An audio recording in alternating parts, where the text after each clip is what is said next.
Hello everyone, welcome back to my channel. Bihar Lok Seva आयोग का आवश्यक सूचना जारी हुआ है जो बीपीएससी टीआरई 2.0 से संबंधित है। यहाँ पे आप देख सकते हैं विज्ञापन संख्या 27/2023 अध्यापक नियुक्ति प्रतियोगिता परीक्षा। विज्ञापन संख्या 27/2023 विद्यालय अध्यापक नियुक्ति प्रतियोगिता परीक्षा का परीक्षा फल इस शर्त के साथ प्रकाशित है कि प्रकाशन के पश्चात प्रशासनिक विभाग के द्वारा नियुक्ति हेतु काउंसलिंग के समय ऑनलाइन आवेदन करते समय समर्पित वांछित शैक्षणिक प्रशैक्षणिक अर्हता संबंधी प्रमाण पत्रों की जांच उसके मूल प्रति से की जाएगी, जिसमें असफल होने पर उनकी पात्रता एवं परीक्षा फल दोनों ही स्वतः रद्द समझी जाएगी। इसलिए आवश्यक है कि अभ्यर्थी द्वारा ऑनलाइन फॉर्म भरते समय अपलोड किए गए कागजात दस्तावेज को डाउनलोड कर सत्यापन के समय सक्षम प्राधिकार प्रशासनिक विभाग के समक्ष उपस्थापित करेंगे। अभ्यर्थियों द्वारा अपलोड किए गए सभी दस्तावेज पर डाउनलोड करने पर उनमें स्वतः रजिस्ट्रेशन सहित नया वाटरमार्क अंकित रहेगा, जो पूर्व के वाटरमार्क से भिन्न होगा। अतः उक्त परीक्षा से संबंधित सशर्त रूप में सफल अभ्यर्थियों को सूचित किया जाता है कि ऑनलाइन आवेदन करते समय आयोग के पोर्टल पर अपलोड किए गए सभी प्रमाण पत्रों को डाउनलोड कर जिसमें आयोग का वाटरमार्क होगा प्रशासनिक विभाग के द्वारा आयोजित काउंसलिंग में प्रस्तुत करेंगे। आयोग के वाटरमार्क के बिना कोई प्रमाण पत्र मान्य एवं स्वीकार्य नहीं होगा। कोई नया प्रमाण पत्र अपलोड कर पुनः डाउनलोड कर जमा करने की व्यवस्था मात्र संबंधित प्रशासनिक विभाग की अनुशंसा पर ही अभ्यर्थियों को दी जाएगी, अन्यथा नहीं।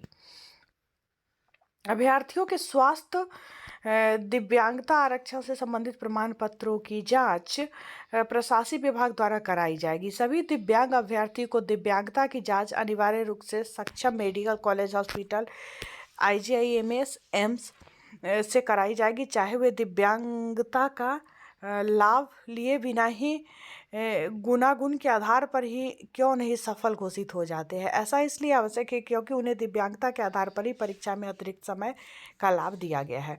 जांच के क्रम में अगर पाया जाता है कि उनके दिव्यांगता का दावा सही नहीं है या सरकार द्वारा निर्धारित मानक से कम दिव्यांग पाए जाने एवं पात्रता स्थापित नहीं होने की स्थिति में ऐसे अभ्यर्थियों को कदाचार की श्रेणी में मानते हुए उनका परीक्षा फल स्वतः रद्द समझा जाएगा और उन्हें दोषी मानते हुए विधि सम्मत अग्रतर कार्रवाई की जाएगी।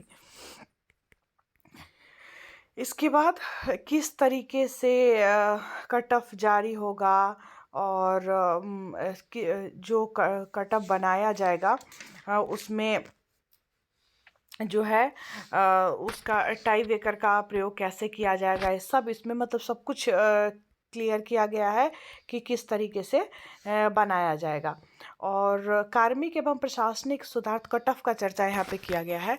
संकल्प ज्ञापांक संख्या 2374 दिनांक 16/7/2007 एवं पत्रांक 6706 दिनांक 1/10/2008 के अनुसार लिखित परीक्षा में शामिल सामान्य वर्ग के अभ्यर्थियों को 40%, पिछड़ा वर्ग के उम्मीदवारों को 36.5%, अत्यंत पिछड़ा वर्ग उम्मीदवारों को 34% एवं अनुसूचित जाति एवं जनजाति महिलाओं एवं दिव्यांग उम्मीदवारों को 32% न्यूनतम अर्हता प्राप्त करना अनिवार्य है। तो ये न्यूनतम अर्हता यहाँ पे दिया गया है कि इतना प्राप्त करना जो है वो अनिवार्य है। स्पष्ट है कि वैसे अभ्यर्थी जिनका प्राप्तांक इस निर्धारित न्यूनतम अर्हतांक से कम है उन्हें मेधा सूची में शामिल ही नहीं किया जा सकता है और फिर उन्हें परीक्षा फल में सफल घोषित करने का प्रश्न ही नहीं रह जाता।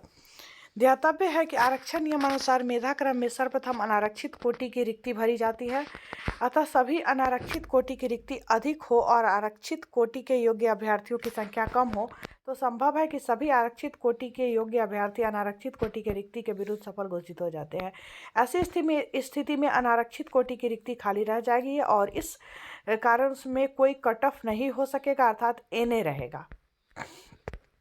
साथ ही अनारक्षित कोटि की अंतिम रिक्ति पर यदि आरक्षित कोटि के अभ्यर्थी सफल घोषित होते हैं तो उसका प्राप्तांक ही कट ऑफ हो जाएगा और यह प्राप्तांक उस आरक्षित कोटि का न्यूनतम अर्हतांक भी हो सकता है और स्पष्टता अनारक्षित कोटि के न्यूनतम अर्हतांक से कम होगा। यह भी ध्यातव्य है कि उपरोक्त विशेष परिस्थिति में अनारक्षित कोटि के कट ऑफ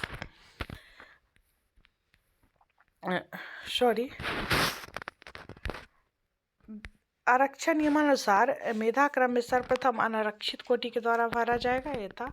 साथ ही अनारक्षित कोटि की अंतिम रिक्ति पर यदि आरक्षित कोटि के अभ्यर्थी सफल घोषित हो जाते हैं तो उनका प्राप्तांक की कट ऑफ हो जाएगा, और यह प्राप्तांक उनका अनारक्षित कोटि का न्यूनतम अर्हतांक भी हो सकता है। यह भी ध्यातव्य है कि उपरोक्त विशेष परिस्थिति में अनारक्षित कोटि का कट ऑफ वस्तुतः आरक्षित कोटि का न्यूनतम अर्हतांक हो जाने एवं अनारक्षित कोटि के अभ्यर्थी का प्राप्तांक उससे अधिक होने के बावजूद अनारक्षित कोटि के उक्त अभ्यर्थी सफल घोषित नहीं हो सकेंगे यदि उनका प्राप्तांक अनारक्षित कोटि के न्यूनतम अर्हतांक से कम हो। मेधाक्रम में टाई ब्रेकर लिखित परीक्षा में कुल प्राप्तांक परंतु भाषा में क्वालिफाइंग होने के कारण इनके प्राप्तांक को छोड़कर अर्थात 120 प्रश्नों के प्राप्तांक के आधार पर आयोग द्वारा सफल अभ्यर्थी की औपबंधिक मेधा सूची तैयार की जाएगी। उपरोक्त कुल प्राप्तांक समान होने की स्थिति में चयनित विषय में मुख्य भाग भाषा भाग 3 अथवा अंतिम 80 प्रश्नों के प्राप्तांकों का उपयोग प्रथम टाई ब्रेकर के रूप में किया जाएगा, परंतु कक्षा 1 से 5 के अध्यापक हेतु लिखित परीक्षा में भाग 3 नहीं रहने के कारण इसमें कोई टाई ब्रेकर नहीं रहेगा। टाई ब्रेकर के बाद भी समान अंक होने की स्थिति में द्वितीय टाई ब्रेकर के में भाषा के भाग को प्राप्तांक का उपयोग कक्षा 1 से 5 के अध्यापक हेतु किया जाएगा, परंतु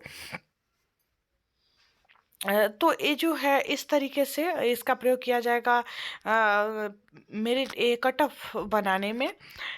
और इसके बाद दिया गया है कि नियमावली 2023 की कंडिका 7 की उपकंडिका 5 में न्यूनतम अर्हतांक नियत करने के विवेकाधिकार का उपयोग करते हुए विज्ञापन की कंडिका 6 के अनुसार न्यूनतम अर्हतांक को आवश्यकता अनुसार शिथिल करने का प्रावधान के तहत भाषा भाग में न्यूनतम अर्हतांक 0 घोषित किया गया है। वो जो उस दिन निकला था इसका सूचना उसका यहाँ पे चर्चा किया गया है।